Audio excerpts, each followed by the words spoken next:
Bill and I have been friends since elementary school. Yes, sir. Long time, and we've been worshiping together for decades. So at one point, and then a break, and then gosh, for many years now. So his youngest daughter married my son. You heard their testimony a few weeks ago. This morning we're going to be blessed and honored to hear the testimony of his son and his wife, Luke and Heather. So I'm looking forward to that. How old were you, Luke, when you started coming here? 9, 10? About 10. About Sam's age. Yep. When he started coming. So he grew up here, been a part of this fellowship for a long time. Now he's married and got a son of his own. And I'm looking forward to hearing their testimony of their journey in Torah and with Yahweh. You know, when we talk about in Torah, that's what we're talking about, is walking with Yahweh. So without any further ado, without me taking up any more time, I'm just going to turn the service over to them. I don't know which one of you is going first. Yeah, there you go. Come on, Heather. We're looking forward to this. Thank you very much. Welcome her while she comes.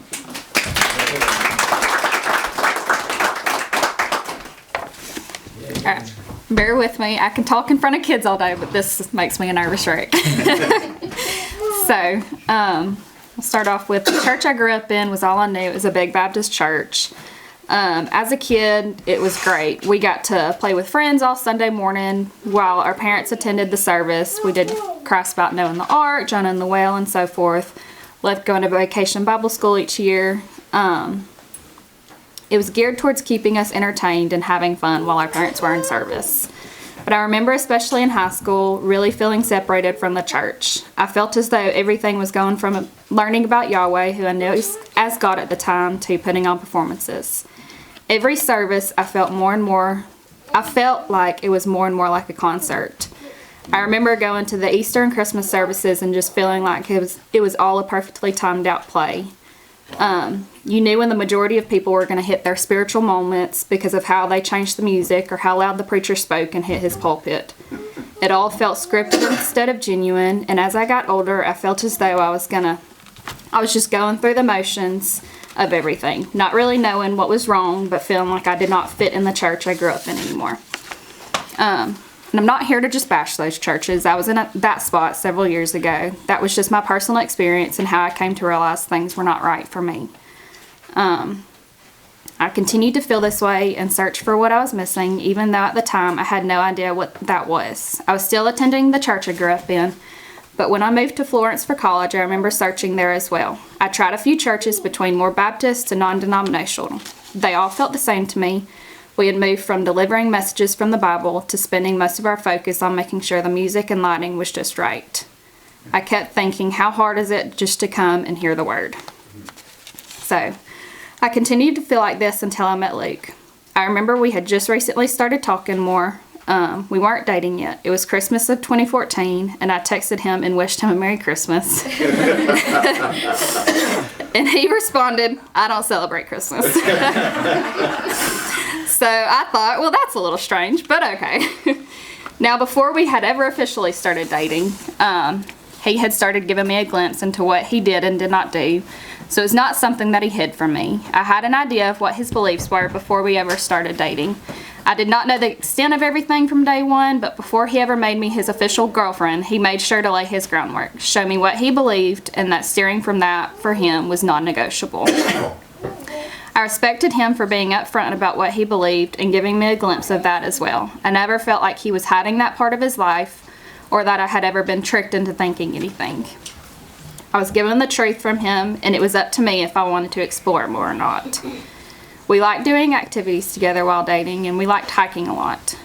So one day, fairly new into our dating relationship, we went hiking together to Bankhead National Forest, and Luke had brought a paper that he had written in school. The paper was explaining more of what he knew as truth and why. He read it to me, and we talked through some of it.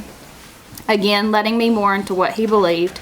None of it was hidden from me. He was upfront and honest about it all. Now, I didn't have an immediate feeling or thought of this is what I need to be doing, this is what I've been missing out on. I had grown up knowing one thing, and that did not follow this. But I did know that day, that paper, and that talk had sparked a little fire in me and an interest. Everything he talked to me about just all made sense. It was all pretty different from what I knew, but every bit of what he wrote about, what we talked about, just all made sense. It was hard to argue with truth and logic. Wow. I would start visiting here some off and on with Luke. That grew from a weekend here and there to eventually I would come with him nearly every Sabbath. I was finally feeling like I was in the right spot. It was not all about entertainment or dancing around people's feelings. I was finally learning the truth. While we were dating, I was still living at my parents' home, so it was hard because I was still going back and forth. I was coming here, but then the next day I was still having to go to church with them. So that was not ideal. My eyes had been open to the truth, and visiting those services and going through holidays honestly blew my mind for how I had been fooled for so many years. The truth was right in front of me, but I did not see it for the first 19 to 20 years of my life. I knew that I could not continue going back and forth forever, and was glad when I could fully commit to coming here and not attending that big Baptist church anymore. Through all of this, I am reminded of Matthew 7, and I encourage you to go back and reread the entire chapter, but I'm just going to touch on chapter 7, verses 13 through 15 really fast. And that says, "Enter ye in the straight gate, for wide is the gate, and broad is the way that leads to destruction, and many there be which go in thereout. Because straight is the gate, and narrow is the way which leads to life, and few be there that find it. Beware of false prophets, which come to you in sheep's clothing, but inwardly they are ravening wolves." I am thankful to be the few that have found it. My eyes have been opened to just how many false prophets there are around us in sheep's clothing. It's our job to do our own reading and studying of Torah, instead of being fooled by every false prophet that comes our way. This place has taught me so much, and I'm thankful that I'm not only here, but we get to raise our family in the truth as well.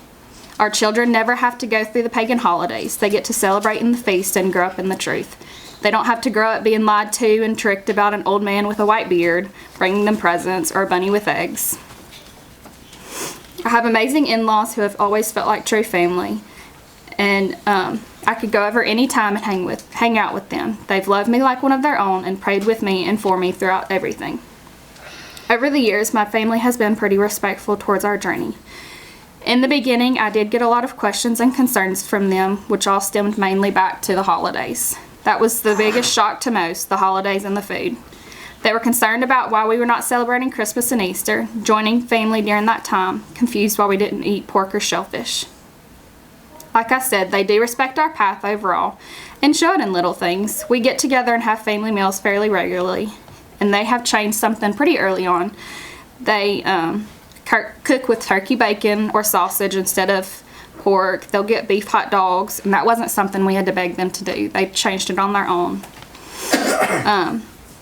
Over the years, my family still invites us over each holiday, even with the pretense of we won't do Easter or Christmas activities. It'll just be a meal with the family.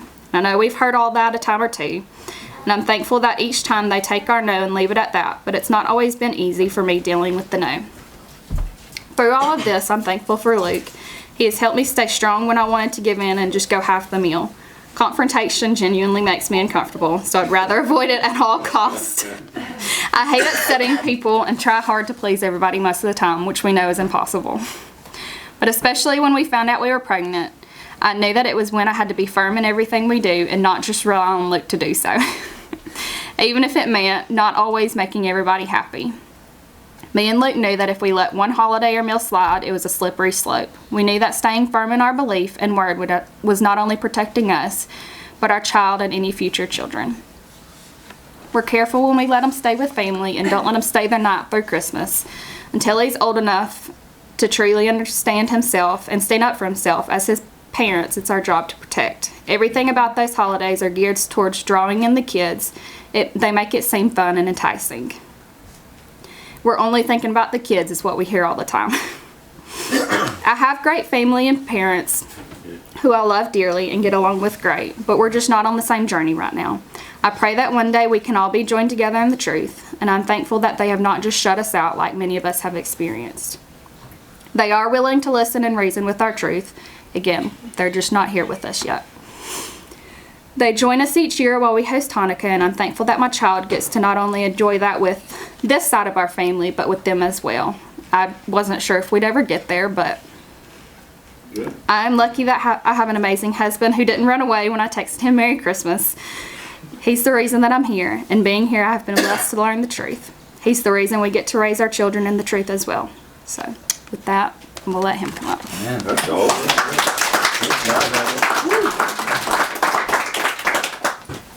It wasn't so bad.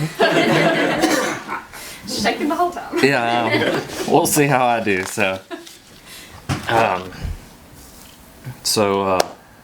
Yeah, I guess you sort of got a sneak peek of my testimony from Krista to an extent, but I'll recap some. So we've been in church all of our lives. We've always we grew up in a great family of God-fearing people at that time.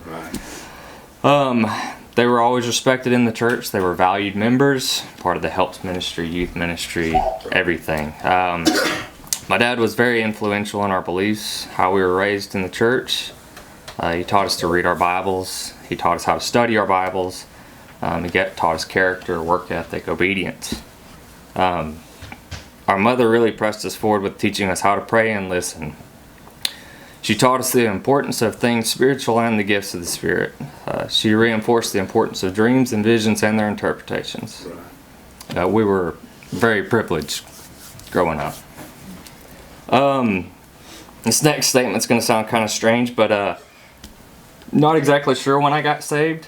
That's not strange. I remember when people thought I got saved. I think I was approximately 6. It was after the tornado that had knocked the church down. We were in the Family Life Center, and I remembered we were praying or whatever, had hands down, and I think I peeked up and people were raising their hands, and I thought, well, I better raise my hand too. And so I don't know if we did the prayer or what, but I remembered everybody was excited, and if I remember correctly, they grabbed me up and a couple other kids, and they went straight to the pastor and said, do you want to get baptized? And they made an announcement to the church, and it was very exciting, but I remembered thinking, I don't know what I just signed up for. So it was, I have no doubts that I'm saved or anything like that. It was just, at that time, I don't know that was it, So as Krista had mentioned in their testimony, we started attending the Church of Huntsville when I was around the age of 10. There's 5 years between us roughly. My first impressions were a bit different from what Krista's were because we were in a much different age bracket. I said she was in her teens. I was, not even a preteen really. So I was just a kid. I believe this made the transition easier for me. Not claiming that I accepted it more readily or had better understanding, but I didn't have to face the same judgment that Krista may have had to face because she was in a different social construct. I kept most things quiet because I could. I wasn't really a talkative kid in the first place. So, it was easy enough. And, back then, the Church of Huntsville didn't really look that different from many other churches. That was almost 20 years ago. I understand our lives didn't change first service or anything like that. It's been a journey for all of us. I think realistically, we came in about the time that we really started to dive into more of this stuff as an assembly. When we first showed up there, there was still praise and worship. There was still children's church. There was youth ministry. There was nursery. You passed an offering bucket around. There was announcements after the second song. It was, a fairly normal looking church. Yeah. As many others have mentioned, the main notable thing was the name. That was the thing that really set us apart. So the Martins as a family were ahead of the curve, and I don't say that as in they were hiding anything. If you wanted to know, they'd tell you. When we first went there, our parents laid out what they did and didn't do. That they ate differently. They didn't celebrate X, Y, and Z, and I didn't recall being concerned because that was their family. I thought it didn't affect me. They can do what they want. But slowly and surely it began to affect us all, not just our family. Again, us as an assembly. None of it happened overnight. Little by little, the whole church made changes or they left. Right. Some didn't make any changes but hung around for other teachings and would survive some sermons or just avoid some sermons because, back then especially, if the holidays were coming up, you knew when not to attend if you didn't want to hear it. I mean, if you did, you could call it. Because it was going to be addressed. But in due time, often those people would leave too. But we didn't always have to get it perfect, but we were always progressing, line upon line, precept upon precept. We moved down this journey that we are today. Like Heather and so many of others have said, it's just made sense.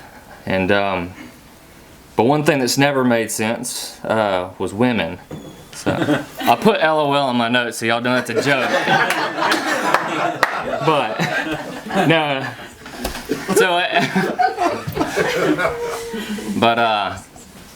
as everybody here has talked about in their testimony, is dating and going through this walk, this process, and like I said, dating and meeting people. I always wanted a wife and a family from a young age. This is something Brian had talked about, and Brian and I have talked about for years, and it was something I prayed for many years quite earnestly. Dating is a learning experience all by itself without the beliefs.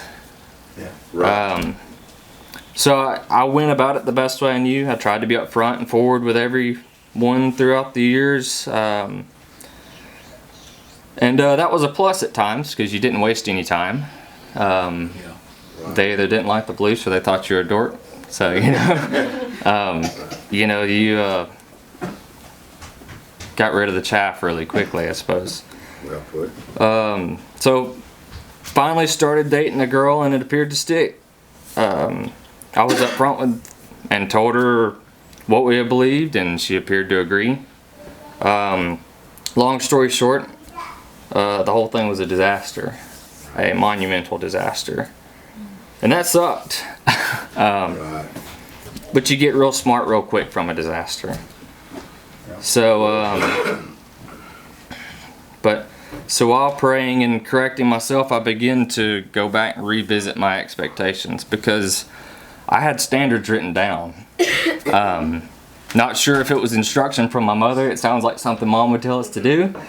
Or if it was something I had decided to do. But what I found that was I had made excuses or tweaked my standards to justify the relationship.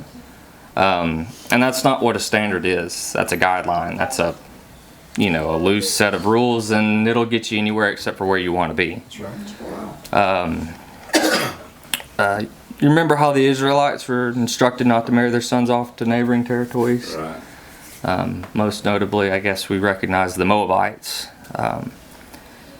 And I think, when we hear about these women, we think, that they were harlots and ugly and rude and this, that, and the other. And I don't think that's the case. They were probably attractive, perhaps even seen as exotic, or came from wealthy families.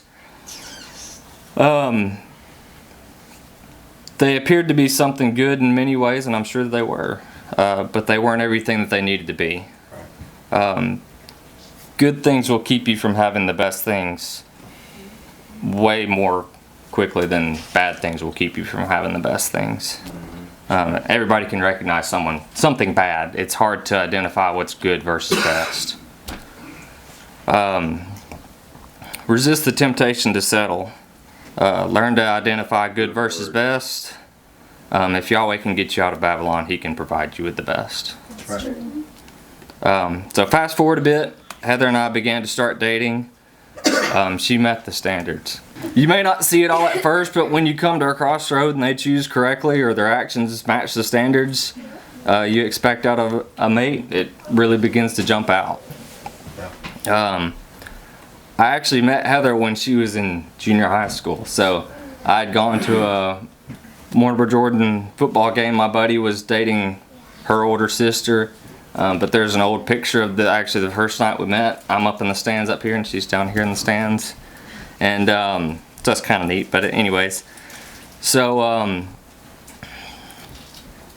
lost my spot in my notes here. But so Yahweh had always planned for us to be together. And we could have been together probably much sooner if it hadn't been for my own foolish decisions. Fortunately for me, we serve a gracious Elohim. Yeah. And after I was able to escape the mess I was in, Heather was still there. We were able to begin our relationship that Yahweh had planned for us despite my decisions. Forgiveness and second chances don't necessarily remove consequences of decisions made. Right. I wouldn't say our relationship was ever particularly difficult, but I can't help but wonder if it couldn't have been better had I made different decisions. It may not always be easy, but that doesn't mean difficulty is a requirement. And I think sometimes people think that they need to fight for something, and that's not necessarily the case. I can't speak for any of the others, but most of the time the difficulty we experience is consequences of our own actions. As many others have stated, dating can be tough while going down this path. Dating can be very tricky because it requires exposure. Yeah. You have to put yourself out there. There's a testing ground for all of us. Those of us who know that Yahweh provided us with our spouse were put into vulnerable situations at times. But even more tough than that is ending up with the wrong person. It isn't fun and it can cost you in many ways. So here are some basic tips to those single folks out here. But basically from my learning experience. But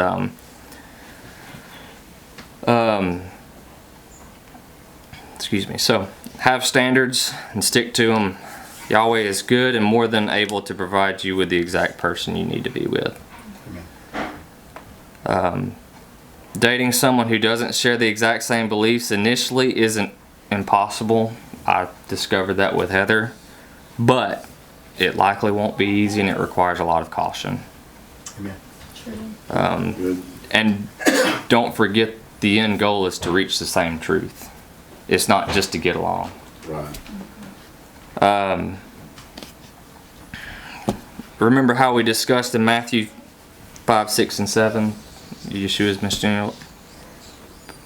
ministerial training program? Excuse me. So that begins with the Beatitudes, is what it's been nicknamed. You know, blessed are the meek, blessed are those that hunger and thirst for righteousness' sake. Does anybody remember what we established that those were? I don't know if anybody does. That was COGS days. That was a long time ago. So we determined that it was they were good candidates to sow seed. The word lays out what a good spouse looks like and the expectations of both men and women. Use them for guidance. Very good. Be up front. Lay out what you do and don't do early on. Test the results. Sometimes the results are extremely apparent. They leave. They're done. Clear cut. Once you get past, once you establish why you do, once you get past what you do and don't do, establish why you do and don't do that. Yeah. If you don't know why, then you'll never convince anybody else. Good. That's good. Get them involved and encourage them to study for themselves. They won't be convinced in a day, but monitor status of their development and don't waste your time. Be prepared to deal with family members. So as I said earlier, Heather met the standards and they didn't have to be modified. Well, one of the things that I had, I didn't date a whole lot of people or anything like that, but one thing I'd begun to notice is that a lot of fathers don't talk to their sons' dates anymore. So I think I dated maybe 2 or 3 girls, maybe before Heather, and none of them met me at the door except for she's around back getting ready or anything like that. And I thought that was strange. my dad greeted every one of my sister's dates with a hatchet or a machete or something. And then they sat down and they had a speech before they went anywhere. So that was something that I expected, because I knew that was a marker of a good family, and that was something I was looking for. Was I wanted to see good family history and someone that actually cared about how their daughter ended up. Well, I got that. Yeah. So it was one of the first times I'd gone over to hang out with Heather, and I said I had to go have the talk with her dad or whatever. And so each daughter had an axe handle, and if you wanted to date that daughter, you had to sign the axe handle, and that was your contract. And long story short was, I don't remember the exact speech, but there's 230 something bones in the body, and every one of them can be broken with this axe handle. So, so that was the contract. And when we got married, he actually passed that off, and so I've still got that to this day. But so when we were going through our discussion, because understand this wasn't a short conversation. I don't know, it may have been a half hour or longer. Yeah. But some of it was discussing my prior situation, things like that. Again, he cared about his daughter and was making sure that I was fit to even date her. But again, as I said, they came from a good family, and very strong Baptist. He's a deacon, so on and so forth. He's a man that I have the utmost respect for, and that I love and care about. Yeah. He's a good man. He really is. But so he asked me some few questions that I still remember, and he said, what would I say to Jesus when I died? And I said something along the lines of, that I did my best to follow his statutes and commandments. And that was the incorrect answer. The answer he was looking for was saved by grace through faith. And I knew that I was saved by grace through faith. I had no doubts in that. But the question seemed illogical to me, because he's gonna know. It did. It seemed, for me, it seemed like a strange question, because I'm not gonna. I can't justify myself at this point. We're done. So anyhow, we got through that, and toward the end of the interview, he came up with this conclusion. He said, your beliefs are based off religion and not relationship. And that hurt. Yeah. Made me mad. Yeah. I was very mad. You probably remember, I came home fuming. I ran into y'all for probably an hour and a half. So, that was just a difficult thing to hear, because that also seemed illogical to me, because if you have a relationship with somebody, you want to do what they ask you to do. Right. Amen. Yeah. And That's good. And it seemed bizarre to me. But and I do want to clarify, so over the years he's since redacted that statement, but that would just always stuck out with me. But anyhow, be prepared to deal with family. That's good. Have you noticed some of the trends with these testimonies? Many of us, once we discovered much of this truth, we were excited about it because it made sense, and we wanted to tell other people, hey, look at this, it makes sense. And most people have either rejected it, or some even already knew, but for the most part it just doesn't stick with many. And that all seems bizarre to us, that it's hasn't had more of a impression on people. So one of the most notable things about this journey has been just how much sense the Bible makes when you put it into context. Yes. And it seems like an obvious thing, but the word becomes, I'm going to be careful here, but just bear with me, becomes almost rational when you begin to understand the foundation of the word. And please don't interpret that as, that it's easy to understand at all times, or that you can predict the end. That's not what I'm saying. But it's astonishing how much easier it becomes to understand once you build the foundation. Yes. so much of what is in even the New Testament we casually read over because we didn't catch a reference. In John 8, 1 through 11, it's the story of the woman who was accused of committing adulteries. They brought her and said, we caught her in the very act. Moses says we should stone her. And when many of us discovered the truth, hold on, I may have jumped my notes here. Yeah, I did. What many of us missed at that time was that Yeshua had actually held a court session per Torah's instruction that Yes, day. he did. But most everyone, at least growing up, just interpreted it as he was being gracious, or perhaps even against the law because he contradicted it. It's how most people see it. Is the Pharisees and the Sadducees said this is what Moses says, and they just see it as okay. Well, Yeshua said something different, so clearly he doesn't agree. But that's not the case. So starting in Deuteronomy 19:15, it says, "One witness shall not rise up against a man for any iniquity or for any sin, and any sin that he sinneth. At the mouth of 2 witnesses or at the mouth of 3 witnesses shall a matter be established. If a false witness rise up against any man to testify against him that which is wrong, then both the men between whom the controversy is shall stand before Yahweh, before the priest and the judges, which shall be in those days. And the judges shall make diligent inquisition, and behold, if the witness be a false witness, and he testified falsely against his brother, then ye shall do unto him as he thought to have done unto his brother. Yeah. So shall you put the evil away from among you." Right. You know what he said that day? I mean, I know we know what it says in King James Version, but to paraphrase, he basically said, "Which one of you is prepared to die to convict this woman?" Yeah. You're saying she was caught in the very act. Well, if that's the case, then are you willing to stand up and be a witness? Right. And they knew what that meant. Right. And he didn't give her a pass as innocent either. John 8:10 says, "When Yeshua had lifted himself up and saw none but the woman, he said unto her, Woman, where are those thine accusers? Hath no man condemned thee?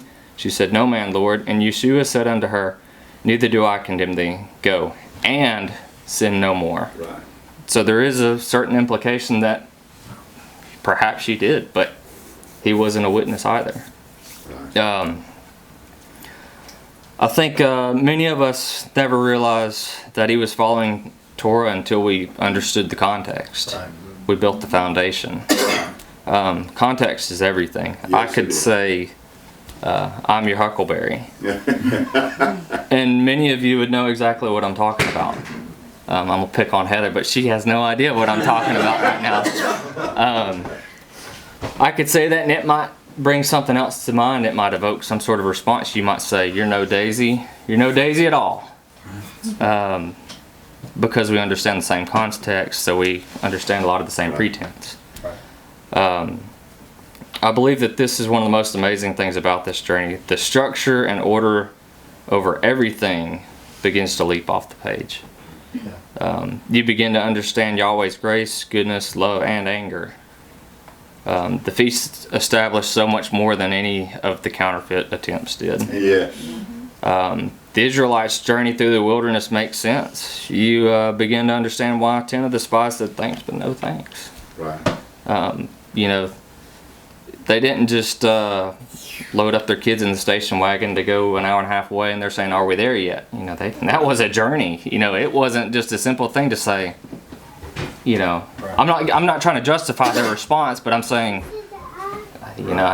you start understanding why when you see the full context of it. Biblical children's stories become much more intense and serious. Noah comes to mind. It's not the nursery story that we were taught when we grew up.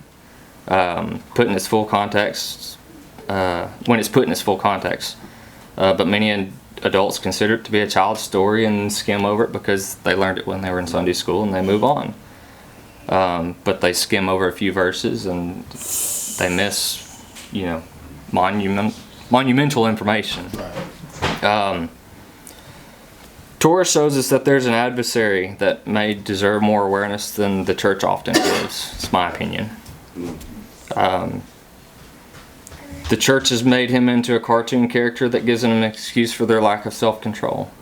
I can be rude to a cashier at Walmart and the devil made me do it, but there's far more sinister things going on than just an excuse for you being rude that day. It's not just a cartoon character on a shoulder competing with an angel on the other shoulder. And I think that's how most churches, at least that I grew up in, limited it to.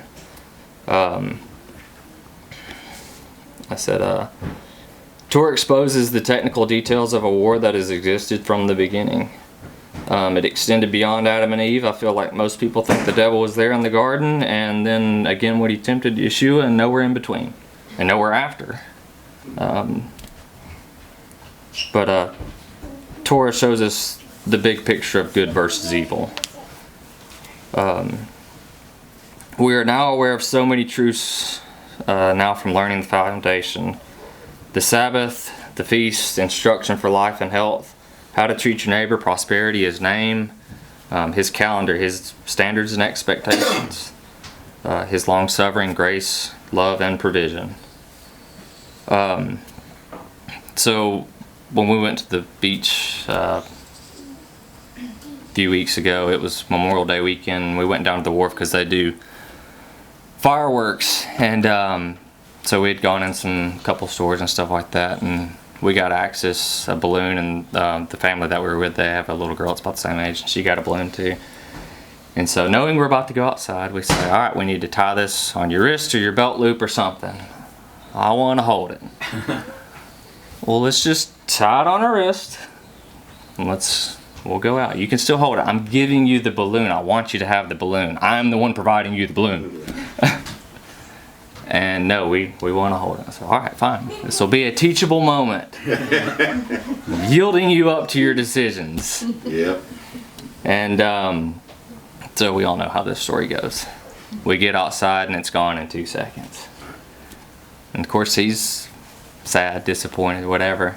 And I'm mad over a free balloon. I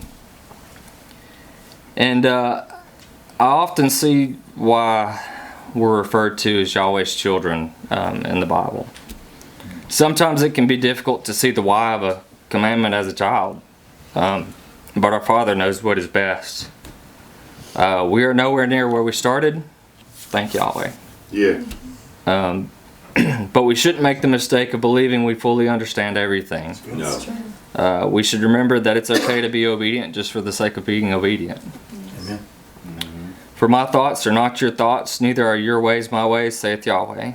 For as the heavens are higher than the earth, so are my ways higher than your ways, and my thoughts than your thoughts. I sure am glad we're doing these. I really am. Every testimony has revealed things to me, taught me things, showed me things. I'm appreciative, and there was a lot of wisdom that issued forth this morning that we need to ponder. So Luke, Heather, thank y'all so much. The only way we know what's in the heart of a man is if he speaks, or a woman. So it was good to have that revealed this morning. One bit of wisdom I think that comes out for those who are single. If a father can't wait to get her out of his house, you don't want her. That's the truth. Right? The same would be true if a mother can't wait to get him out of her house, you don't want him either. But I do appreciate the things that were shared. Go ahead and stand up. Wow, this was good. I'm glad you were here to hear it. Yes, sir. Yahweh bless you and keep you. Yahweh make his face shine upon you and be gracious to you. Yahweh lift up his countenance upon you and give you peace. As his name is put upon you, so shall he himself bless you. Hallelujah. You're dismissed.